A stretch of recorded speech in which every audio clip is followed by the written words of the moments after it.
Hi, I'm Tim Parry from Multichannel Merchant. I'm with Larry Freed from ForeSee, and we're talking about e-commerce customer satisfaction here at ETL West 2013.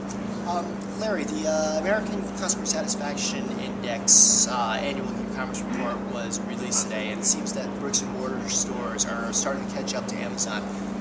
What do you think bricks and mortars are doing right now to catch up?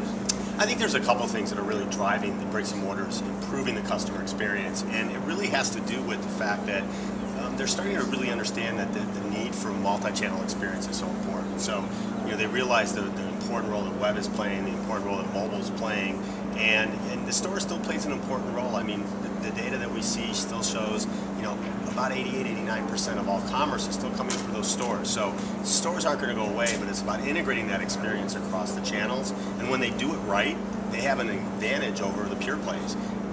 They haven't quite caught up yet to folks like Amazon, but they're definitely improving the experience, and Amazon is still remaining at that really high level.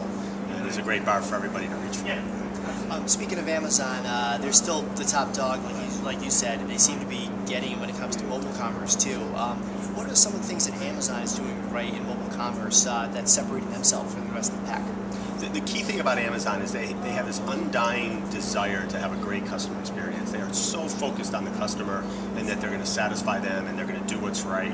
And I think they're able to do it because, to be honest with you, Wall Street has given them, they've earned it, but Wall Street has given them a little bit of a break in that they're not held as accountable for that short-term profitability that a lot of retailers are. And in turn, they just keep investing in improving that customer experience, and it's translated into mobile.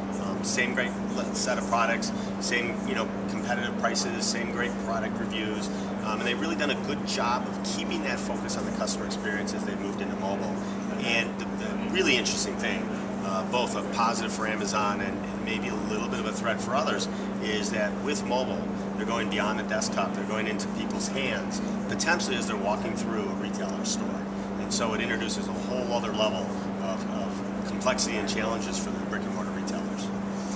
Switching topics a little here, Valentine's Day just passed. You wrote a great article for us on some of the things that retailers are doing to share the love of Valentine's Day. What are some of the things you thought were done well, and what kind of lessons do you think other merchants can learn from the Valentine's Day experience?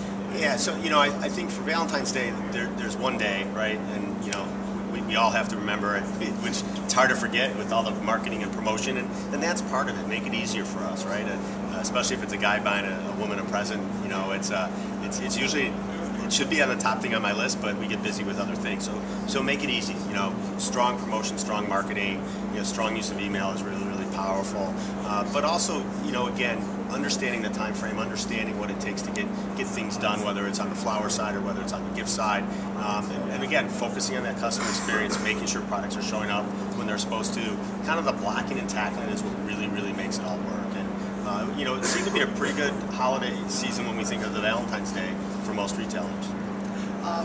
Wrapping it up, what's the biggest thing in your mind that e-commerce merchants really need to do to increase customer satisfaction in 2013 and beyond? There's no one silver bullet, and it really depends a little bit on the customers and their audience segment that they're trying to serve and how they're positioning their company.